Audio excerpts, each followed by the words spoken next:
We'll officially begin at 1:30.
Well, welcome everyone to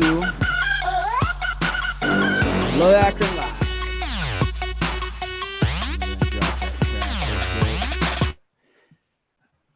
There we go. Welcome everyone to Love Akron Live. I really hope that everybody is having a great Wednesday, and I'm here, of course, with the coach. Coach, how you doing today, buddy? Brother, I'm doing well, man. How about you? Trying to stay dry, man. It's raining, brother. It's cutting into my mojo.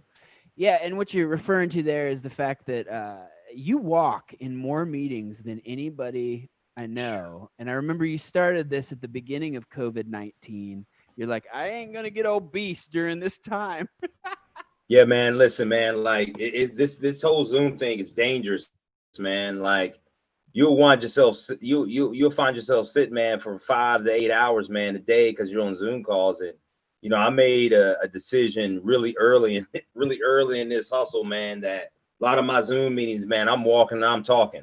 Like I tell people, hey, you might see me from time to time, but I'm walking, and it helps me to process. I'm getting stuff done. It keeps my juices moving versus just sitting down all day, man. But I was able to get some good time in, some good steps in earlier, so I'm good to go. Got another meeting here with someone at about 2:30, so we'll see what the rain does until then, man. But I'm excited about being on with you and talking to people. Just got off a really great conversation. Already got somebody set up for next week coming in for Love Akron Live. So I'm really excited about it. I tried to get her on today because we were having some really deep and challenging conversations. I was kind of throwing some things back at her, man. And I just dig her, man. She's awesome, good people. Erica Howard is who I'm talking about. Just a good sister.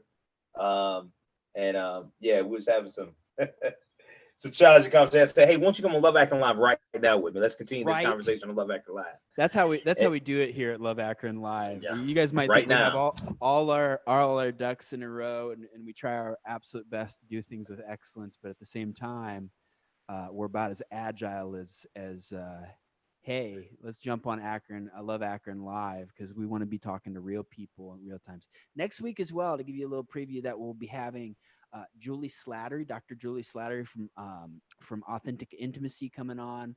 So it'll be a great multiple guest week. But today, this might have caught your eye on, whether it be Facebook, or I know those through Coach Kemp's LinkedIn can be jumping on live here as well. We entitled this, man, like, uh, has anything changed? Since George Floyd, are we learning anything? Let me look up the exact title because I don't remember what we titled it. Are we learning or repeating George Floyd? And before jumping in the conversation here with Coach, we actually showed a video last week, and this is a video of the guy in Milwaukee. Can you kind of set up the video a little bit, Coach? Kind of how this hit you? I know for me last week we had a great next step conversation, and I saw the video a number of times before, but in that moment, man, I literally it brought tears to my eyes because I was just like, like, what the heck is happening right now? So maybe you can set up this video while I'm getting it ready, if that's cool. Yeah, man, it's just a video of what took place out in, I think it's Kenosha, Wisconsin, with the brother's name, I believe, was Jacob Blake. Police shot him 7 times in the back. His children were in the vehicle in which essentially got shot in, and so it was just tough. It was tough. It was a tough week. It's tough to kind of see that, but I think the thing that was a little bit tougher, honestly, was I think the reaction and the responses to people. I think that our default sometimes is almost looking to justify, if you will, some of the bad decisions that are made, where people begin to say, I saw some things from whether they were, different athletes. I saw something where somebody was really, really being critical of the NBA and the players that boycotted the games that week, because it's like, oh, well, how are you going to boycott a game when the guy was, a convicted felon, and, he had a knife and this, that, and the third. And, it's just funny to me, man, how we can, as a society, continue to try to defend, I think, bad choices and bad decisions. And again, I don't know the cop. I don't know the person who was shot. I don't know any of that. But as I look at it, and I look at how many cops he was surrounded by, like, and I always said this, I was saying that, man, he couldn't have just shot him in his leg, right, on his arm, because he was really close to him. If you look at the video, I mean, it was like he was right there. And why not just kind of shoot him in his leg? But that didn't happen that way. So take a look at it. If you're on with us, kind of draw your own conclusions if you haven't seen it. And I also want to mention that this is graphic content, so if you got kids around or something, this would not be a good one to have playing. But now that we've given that warning, we'll go ahead and play the video. Wisconsin, that's between Milwaukee and Chicago. The man who was shot, 29-year-old Jacob Blake, is now in a Milwaukee hospital. Our national correspondent, Jerika Duncan, has more on this story, and we have to tell you ahead of time, this video, very tough to watch. This graphic video posted on Facebook shows the moment an encounter between Jacob Blake and Kenosha police quickly escalated. Screams rang out as police fired at least 7 shots Sunday evening. Blake appears to have been shot in the back as he entered the driver's side of an SUV at gunpoint. His children were reportedly in the vehicle. It is unclear whether police believe they saw a weapon. He got kids and girl and all that, and I never had a problem with him. I always see him every day, parked right behind me on the street. Local reports suggest Blake was breaking up a fight between 2 women when the police were called. That part of the incident was not caught on camera. A large number of protesters confronted officers in Kenosha Sunday night. In addition to peaceful demonstrations, at least 1 police officer was reportedly attacked when protests turned ugly elsewhere. So we'll go ahead and stop the video there. I know for many that might be watching right now and I guess seeing this, it is really interesting, Coach, how how automatically this becomes a political thing. This becomes well, what do you believe? Well, that shows you who you are. And more than anything, what we want to do here today on Love Akron Live is just have a discussion about it, and just really what does that make us feel here in Akron? Not where you land, left, right, otherwise. It's more just like it's using this as an example of asking that question: Are we learning anything? So what's your thought, Coach? Do you think we're learning anything? Yeah, I do. I mean, I think even in, I think upsetting or bad situations, I think we're learning. So I think we're always learning, whether it's the things that maybe we don't want to learn. And I think what we're finding out maybe about ourselves as a people, as a community, as a state, as a nation, is that first of all, man, that I think racism is alive and well. I think it's real. I don't think it's this mythical thing, but I think it's something that's really happening and going on. I've had the opportunity to have, man, this morning I had a really intense conversation with two guys I consider friends, and was on a call last night with some brothers that I'm growing a friendship with. That and all of them were white, and so it lended itself to really talk about how do we feel and what we learned through some of this. And one of the brothers actually said, "Hey man, Cam, man, how are you dealing with everything that's going on and happening?" And I said, "Man, it's frustrating. It's frustrating the fact that, I would say less than 2 months ago, George Floyd was murdered. And, to have something like this happen so quickly was a tough thing. And then when you watch the video, you're like, man, you're like literally up on him. And I didn't see a taser, and maybe they tased him before, but I didn't see any evidence of that. And it's easy. It's easy being here now, watching a video and speculating and playing the armchair quarterback, if you will. But I think what everybody can agree on was just taking a second to say, hey, man, was that necessary? Was that just necessary? And again, we could probably all, point to the possibility of why it was, but also the possibility of why it wasn't, right? So I'm not on here being the guy, like you said, right, left, whatever, all that even stuff even means. But just from a standpoint, I think of just being conscious of people, and that people are getting shot, that people are dying that look like me. And that's a tough deal, man, at the end of the day. And, and I think one of the sobering things about it is that I think you get a group of people who try to justify it happening. And, as long as you have those type of people, I think in the world that are able to voice their opinions, what it's going to uncover is that there's more people than we think that way, but they're just not voicing it or saying it. And so that's what I'm learning is that I think people within our country have been allowed and are going to continue to be allowed to voice their racial rhetoric. That's going to be allowed to voice the justification of these type of acts.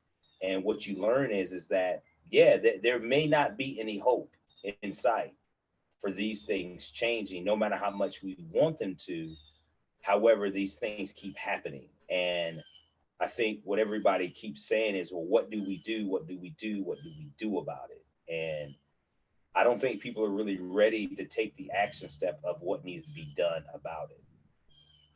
Yeah, man. And it's I'm seeing in a lot of ways how culture, and even me personally, it politicizes things just naturally. It's like, we got, I don't know if you heard about this, but November is coming with an election season. I don't know if you knew about that or not, Oh, yeah. No, I always just laugh about that because everybody's talking about that piece, but it's like, more than anything is looking at it from a humanity perspective. Yeah. Like, right, wrong, indifferent, a guy was shot. Like, and But where that brings us to, I heard you say something last week that I thought was fascinating in our next step conversations. And what the next step conversation is right after we have a black and white conversation on the third Wednesday at 1:30. The next week we have a follow-up discussion in smaller groups. And you said something that I thought was so interesting. You said, hey, we might look at this as something that's happened far away, but if we don't look at it right now, it's going to come to Akron. What did you mean by that? And what did you want us to take away from that? Yeah, I think that a lot of these times we see these things happening in these far away places. Like, oh man, the last one happened in Minnesota, it's happened in Wisconsin. And a lot of times I think that for some of us, and I'm going to say, black and white people, we just kind of look at that and we say, oh man, that happened there. And we almost live in this make-believe world that, man, that won't happen here. And I think that we have to be a little bit more on our toes, be a little bit more discerning to say, hey, listen, if we don't start really acknowledging and recognizing what's happening way out there, then it's going to come to a neighborhood near us, if not our own neighborhood, right? And so I think that we need to start more than ever really leaning into what's happening and going on and say, hey, what would that look like if that happened here? Are we prepared for, if you will, the protest that may happen if something like that happens in inner city Akron? Is our police force ready for that? Are we ready for that as a people? Are we ready for the fallout and the ripples of if something like that happens to where now we're on the national news? Now there's people flying into Akron saying that, hey, we're going to go protest. And like, are we ready for that? Have we? But a lot of times we don't think about tragedy, or we don't think about until it happens, instead of being proactive in our approach of saying, hey, we want to help to ensure that this doesn't happen. But if it does happen, let's make sure we have these safeguards in place so that, if we do have a protest, man, these things are not happening in this way, because these things, man, kind of have a domino effect, to where we can really get caught up in an emotional state, which I definitely agree that these things are emotional. I would never belittle it and say that it's not, because it is, because you're talking about people's lives, you're talking about people's feelings, and it triggers things that have went on, I think, with black and brown people for centuries. And so this is another trigger. And with that trigger, we know that it triggers the trauma of maybe another moment in our life, that for some of our older population, that, man, they remember that, right? And so that triggers a trauma that takes them back to that moment. And so with that trauma, you also have grief. And so it's about what that stuff looks like, man, and really being able to talk about it, to speak into it, but also to be able to help in that. So that's what I kind of meant by it. And I think we can kind of get lulled to sleep, if you will, in our comfort of thinking, oh man, that happened all the way over there. But to me, it's still too close and it's happening too often. And you just talked about safeguards and ways that we can prepare for this. It was the words that you're using. Like, what do you mean? Are we like, I think of some of the work that we're doing with 100 Black men, talking conversations with the police. Do we have like a riot plan or a protest plan? Like, what are you talking about there in specifics? Well, it's nothing no different, man, than what you do when you're in school. When you was in school, you had a fire alarm test, you had a tornado drill, you had a fire drill, right? To me, it's the same thing. And the plan always is that, hey, I hope we never have to use it. But if we do, at least we're prepared for it. And so that's what I mean by that. You see all these things that are happening, like where are the leaders that are stepping up, that are coming out to say that, hey, we don't want this to happen, but if it does, here's the approach that we're going to take. Obviously, man, nobody wants anybody, I think, shot or killed by the police, especially when there's no weapon and it's been done the way of a George Floyd. I don't think I'm not saying we plan for that, because that's going to happen. That's not what I'm saying. What I'm saying, though, is this gives us an opportunity whether it's even planning. And every time this thing happened, I talk to my children about it. Right. That's me being proactive and talking to them, because why? I want them to hear this from me and not just see it on the news or hear it in a different way, maybe from somebody else external of our family. And so I want to be able to talk to my kids about this, to say, hey, if something like this ever happens, let's understand who we are, first of all, as a family and as people. Let's understand who we are and how we want to respond, not react. How do we want to respond to what's going on and happening? Because right now, I think what you see in some areas, because of our emotions, we tend to react to things. And I think when you react to things, that's when you get high in your emotions and things just begin to happen from a reactionary standpoint. And so in order to not to react, you need to have a plan of action. So that way we respond to what happens to us and not simply react. And that's what, being in grade school, middle school, all those type of things, when you had a tornado drill, you had a fire drill, that's why you drilled it once a month. So if this happens, these are the steps that we're going to take in order to get everybody out safely. And one of our big goals, I believe, as an organization with Love Akron, we we are having conversations cross all the different sectors of Akron, and they're conversations, so we're not just coming together at tragedy. It's actually being proactive, like Coach is saying. Man, I would love to know, like, because so many people have so many opinions about these protests. Mhm. And would you say the protests are generally good things? Like, it, it, I think it kind of dovetails with what you just said about reaction versus response. But is there maybe a way of saying is like, are the protests worth it if they are ending in a riot? I don't think that's my call to say whether they're worth it or not. I think that's probably one of the things that we get is I think everybody has a right to free speech. And so they have that right. So it's not, I don't think it's up to me to say whether it's worth it or not. I think that every decision that we make as people comes at a cost. There's a cost that I make when I go out and walk in the rain, right? I got to count the cost that, man, I'm going to get wet, right? And so I need to be prepared in order, if I see that it's raining, to be wet. So let me put on a rain jacket, let me change my shoes. So it's just about preparation. But I think in everything that we do, not everything, but I think in a protest, there's value to it. And I think that there's also can be devalued based on the actions or the reactions of individuals that's involved in the protest. And what I mean by that is there are always people that are looking to have a peaceful protest, but sometimes you have bystanders that are just kind of sitting and surveying and looking where they can kind of utilize that moment to project their own feeling. But that was not necessarily the intention of the people that were going out to protest. And I think what happens is because you have external people that wasn't involved in the protest, but they use the protest as a vantage point to kind of get out there of what they want it to be in that way.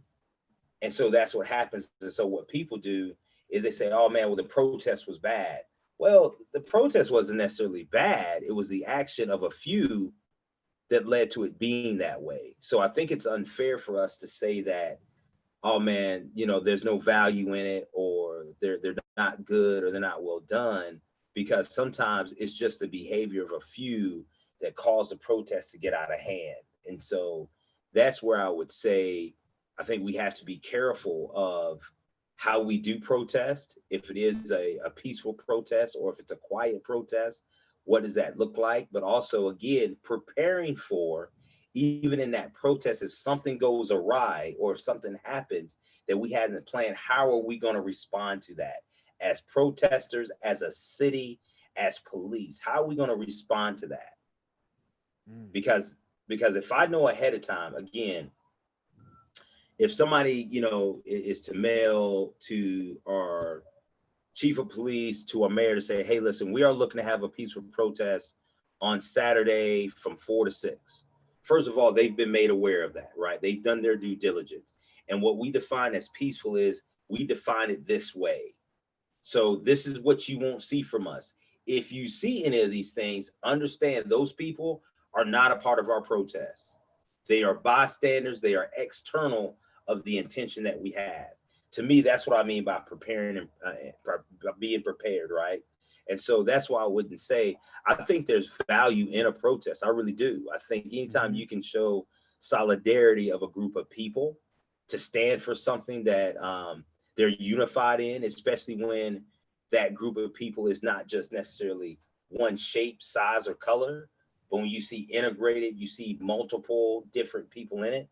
I think there's a lot of value to that. But what can devalue it is the actions of a few.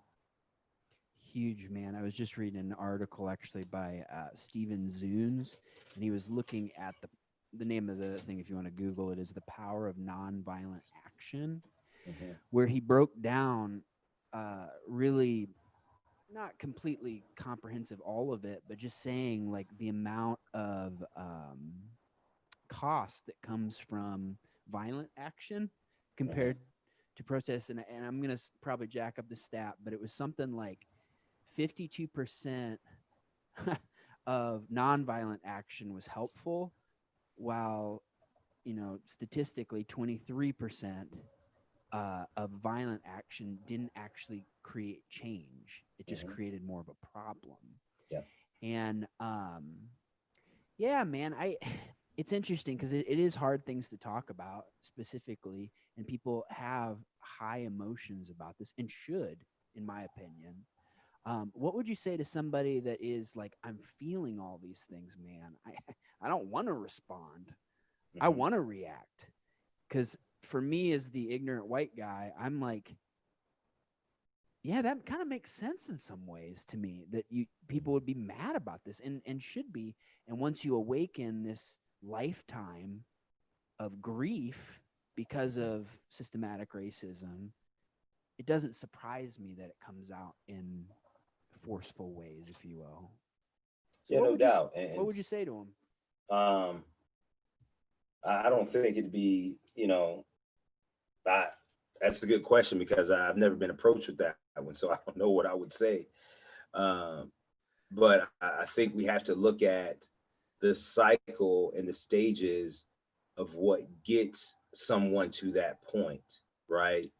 So sometimes you got to realize that I don't think nobody, and I ain't gonna say nobody, but I would say a majority of individuals don't roll out of the bed saying that, hey, I want to go and do this today. I don't want to go and hurt somebody. I want to go kill somebody. I don't want to go, I don't think most people roll out that way out of bed. I think what leads to some of the things that we see, whether it be in a protest, whether it be in other, and when I say protest, I mean a violent one. When people are violently protesting, when people are tearing up, burning down, those type of things, I think sometimes we can't lose sight of and just label individuals as being terrorist, evil, mean, or bad, or say that they don't love America or this country or their community. I think we have to be careful with that. And, I heard Doc Rivers say this, I think it was last week. He's like, man, he said, it's amazing to me why we, meaning Black people, keep loving this country when this country doesn't love us back. And it was said out of a place of in the moment, but it was so profound to me because I think there's a lot of truth to that. Because what has happened, I think sometimes with Black people, but I think also people who are the marginalized. And this is what leads to this. So I'm gonna get to I'm gonna get to your question to the point, but I'm taking this way about it because I think this begins to tell the story or the fuller story.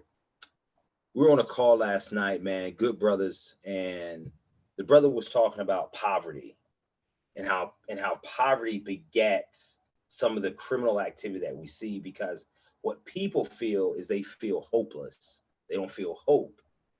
And I came back to him and I said, let me tweak that for a second.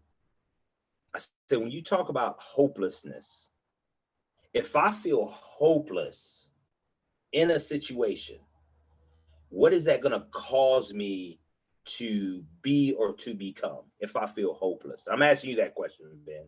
If I'm hopeless in a situation, what's gonna cause what's gonna cause that to happen in me if I feel there's no hope or I'm hopeless? Yeah, I think of a quote from a friend of mine, Pastor Jeff. He says, the true definition of poverty has nothing to do with finances, but has everything to do with hope. Mm-hmm. And the moment that somebody does not have hope is that is poverty. And Mm-hmm. you'll do anything for a So so meal. so Yep. so if you say would do anything, what word sums that up? You become what? Reactionary. You become desperate. Yeah. You become desperate. When you don't have hope or you don't feel like there's hope, then guess what? You take a position of being desperate to make something happen because I gotta feel hopeful. And when you take that away from me, then I become desperate. And in my sense of being desperate, it causes me to do these things that might filter to me taking criminal activity. So when you see people doing some of these things on the TV that you don't like, well, first of all, we got to go back to like, man, they feel like they've lost hope in America. That America truly doesn't love us back. So I've lost hope. And I'm not saying that it's right. Hear me correctly. I'm not saying that it's right. But because I've lost hope, then I become desperate to get the attention from where I feel like I've lost hope from. So an example is my children, right? So if my children or a child that I have, if they're saying, daddy, daddy, daddy, daddy, daddy, can you do this? Can you get me this? But I'm refusing to acknowledge them or to listen to them. In their desperation, they're going to turn something over so that I get their attention or they get my attention. Out of their desperation, they're going to do something that technically they don't really want to do, but it's like, man, you're not hearing me. I'm really trying to take this role of talking to you very calmly, very sensibly as my father, but you're not hearing me because you're too busy watching the game. And so you're caught up in the game when I'm saying, hey, daddy, I fell on the ground, I'm bleeding, but I'm like, oh man, literally go put a Band-Aid on it, you'll be okay. But you're like, no, this hurts. Yeah, but if you put a Band-Aid on it, it's going to be okay. But no, you don't understand. This really hurts. I think this is a deep cut, a deep wound. No, it's not. You'll be okay. Just going over there. Well, after a while, what's going to happen is if they go and push down the TV that I'm watching the game on, they became desperate to get my attention, as I think black people, brown people, and the marginalized in America has become desperate to get the attention of white brothers and sisters of our government, of different entities, to say, hey, no, this just ain't a Band-Aid situation, but this is a deep cut. This is a deep wound that I've been trying to tell you about for centuries, for generations, for years, and you haven't heard me. So because you haven't heard me, out of my desperation, I needed to get your attention. But I'm acting desperate because I don't have any hope in the system anymore. I don't have any hope that I'm loved. I don't have any hope that you really care about me or you're really concerned about my security. And so for me, Ben, we have to identify what is the root issue or where does this really start? And it starts because people have lost hope. Not that they've lost hope in themselves, but they've lost hope in the system. They've lost hope in the structure. And because I've lost hope in the structure, it's causing me to act out of desperation.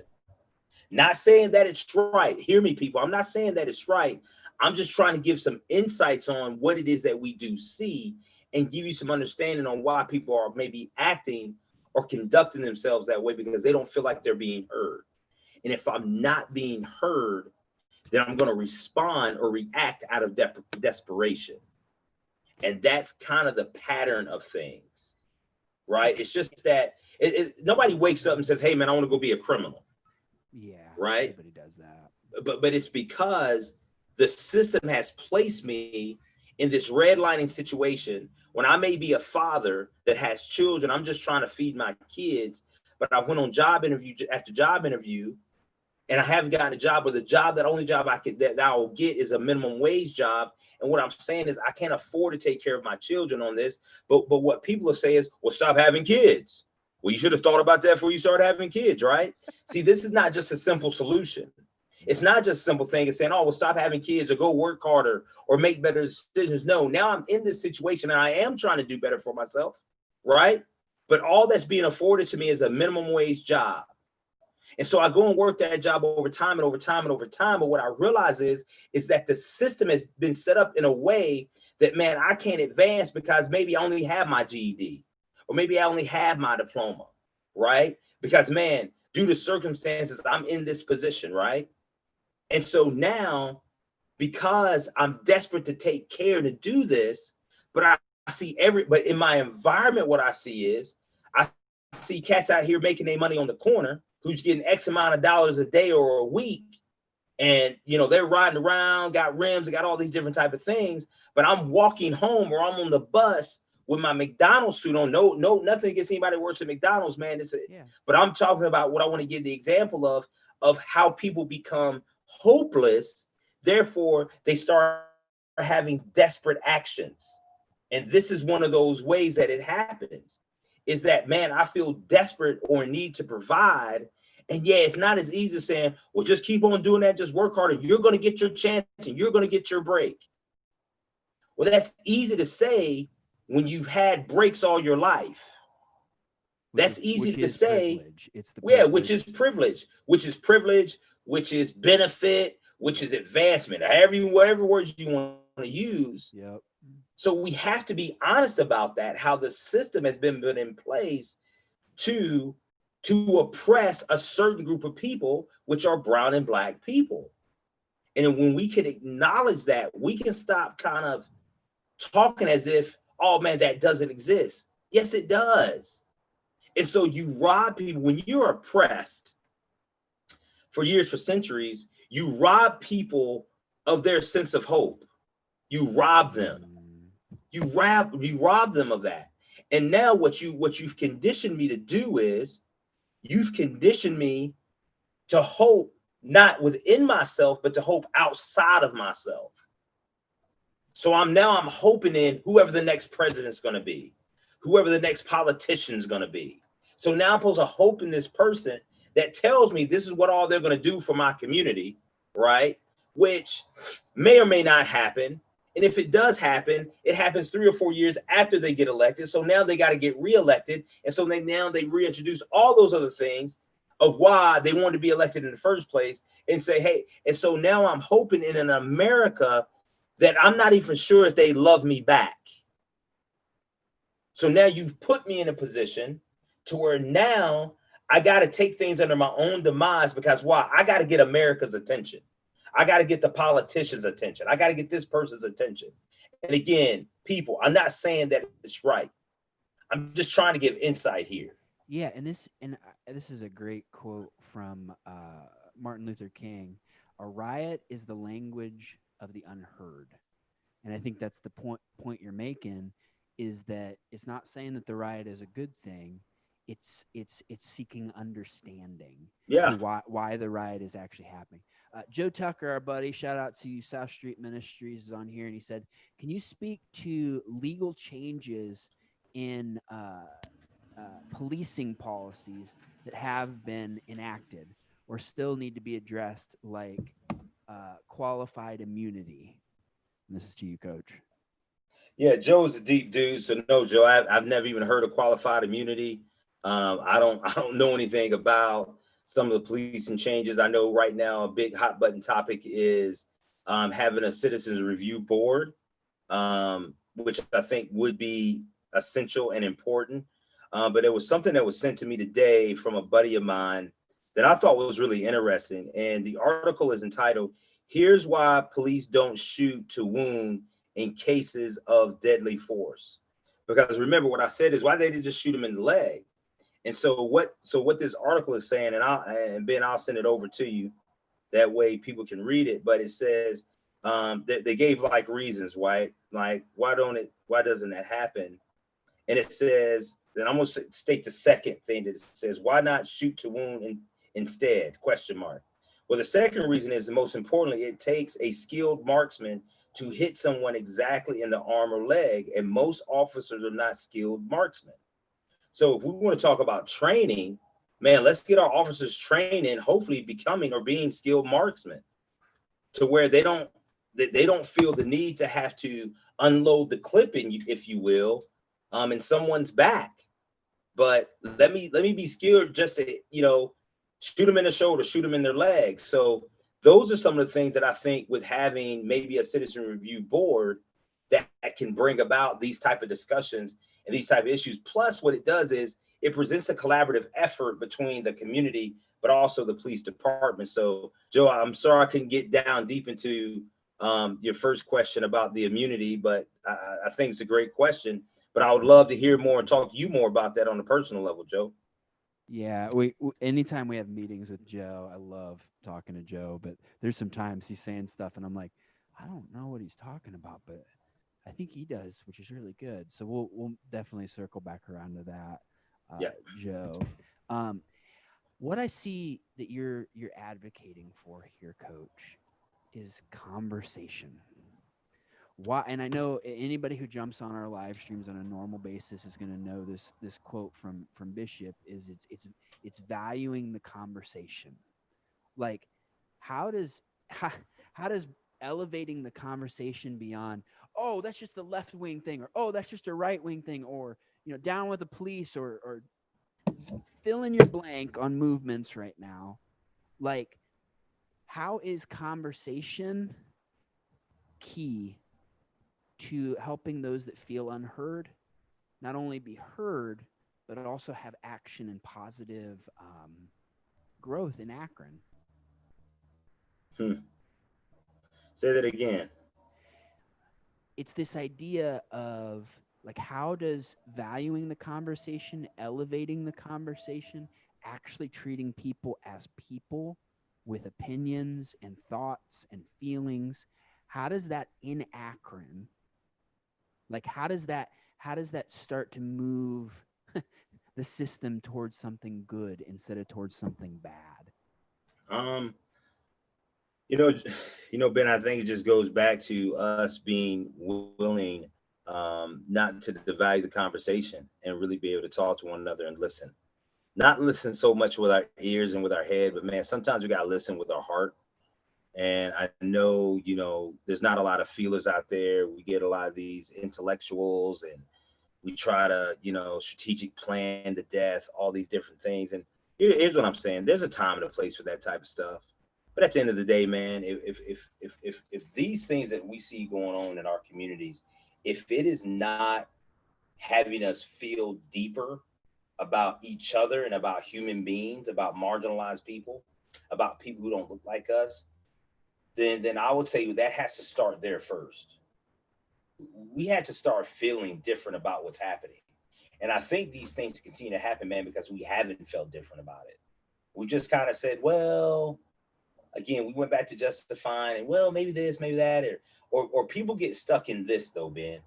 They get stuck as, well, what do we do? And so we get caught up in this doing thing. And then when we can't figure out what to do because the strategic plan didn't work, or because we couldn't form the committee or the task forces, that and the third, then we wind up not doing nothing. It becomes a paralysis of analysis.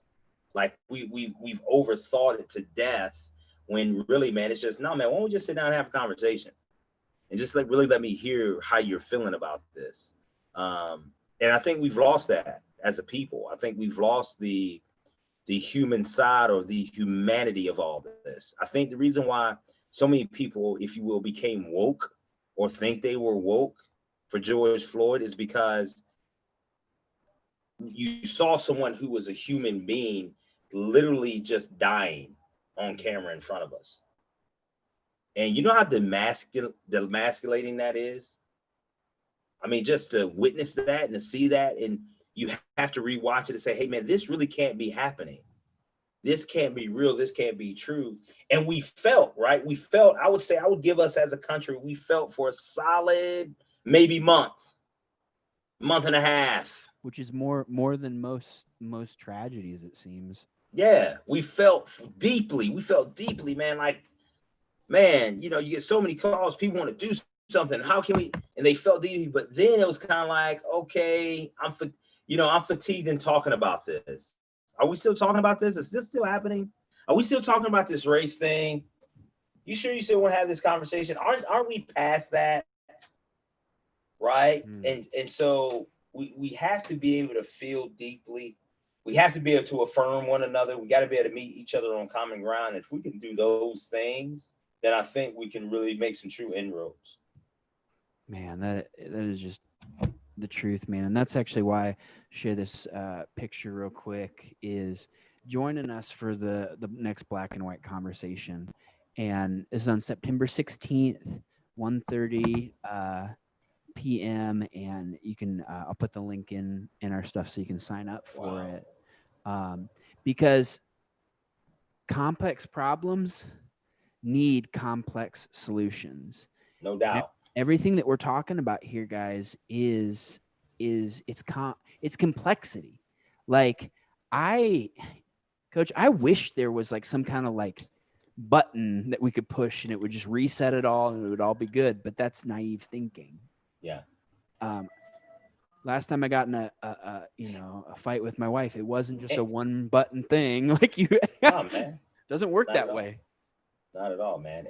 And let me just say this, man. Let me get a shout out real quick, man, because you know Joe Tucker's my dude, man. Joe Tucker he's in it to win it. He's got a great staff over there at South Street. Shout out to South Street Ministries. Jocelyn Grant's the first one that comes to my mind. Jocelyn, what's happening, sister?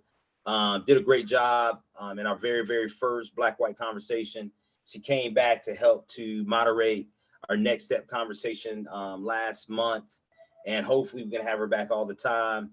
But I just want to say this, man. I appreciate Joe because, man, Joe is a hands and feet dude, man. Like, he's out here, man. He's working to pay.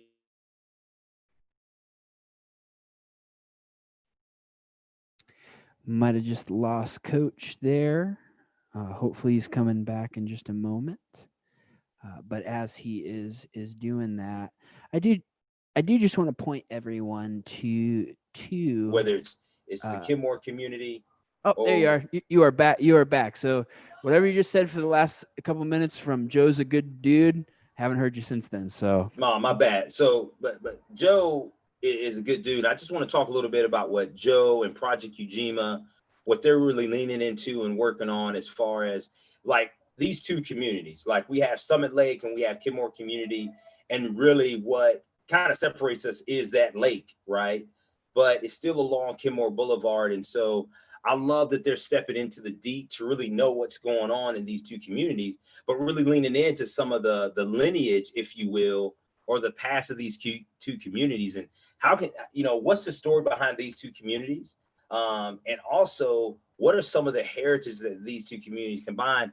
But I think the time that is being taken by them to be intentional about meeting with people from those communities is awesome. Like, in hearing some of these stories and connecting some of these dots to kind of see, like, man, these communities may be more similar than different. And I think by them taking that time to do that, you start to find out more about yourself. And I think that's the beauty of these conversations, man, is that we start to realize, man, we got more in common with people than we have not in common with them. But we haven't taken the time just to listen and to learn.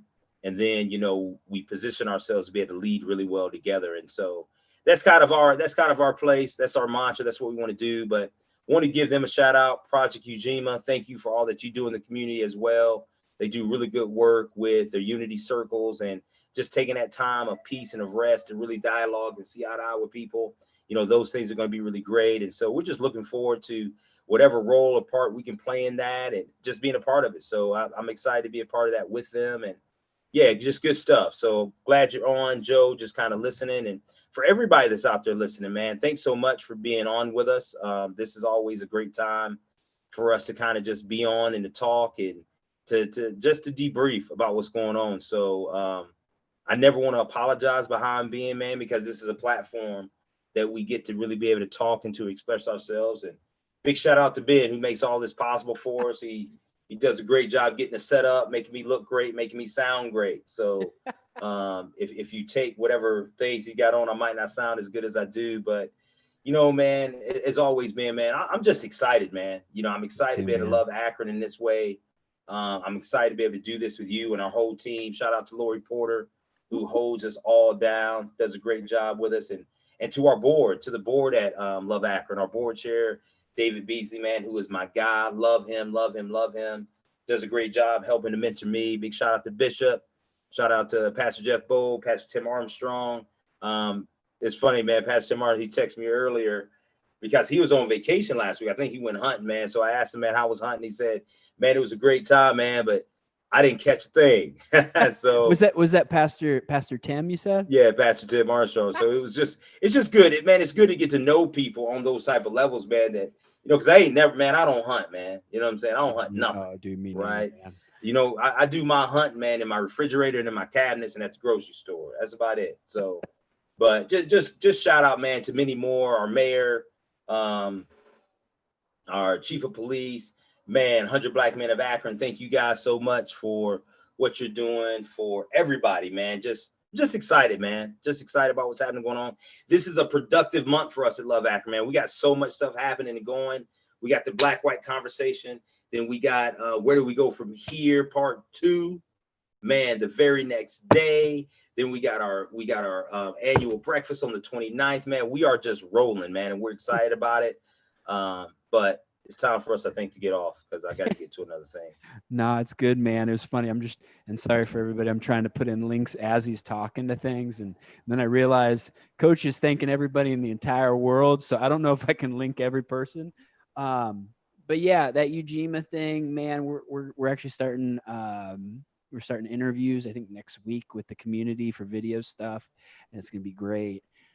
But yeah, more than anything, with all this piece, we get on here really the first and second week before those other conversations. And I just want to bring you in to what I get to be a part of with Coach, which is just talking these things out and truly processing it. So, man, sign up for the next Black and White conversation. It's going to be great. And man, if you don't do anything else today, make sure that you love Akron. Love Akron, everybody. Love you, Coach. And hey, love you, brother. Y'all be good, man. Hey, listen, if you're curious about your own implicit bias, please go to our website. You can take the test free of charge. You don't have to sign up. You don't have to do anything. But if it's just a way to get to know about you and kind of where maybe some of your own hangups or stumbling blocks is, some of your own isms. So that's something that we want to give back to the city and give back to you. So if you want to know, go to our website, loveakron.org. Awesome, man. And I'll share that link in just a moment. See you, Coach. Take care, brother. See you, man. So what? Oh, whoa, unmuted. What he's talking about there is the implicit bias test. And let me actually give you the link to that real quick, because it's really helpful. You know, maybe this is something that makes this whole thing makes you uncomfortable. And thanks for sticking around with us for a little bit. You can actually take that test right in this link right here. It's done by Harvard, and just click on that and take the test. We're going to have this up on our website at loveakron.org/bias, but that'll be up in just a moment. So thanks for joining us. And like we said, make sure that you love Akron, guys.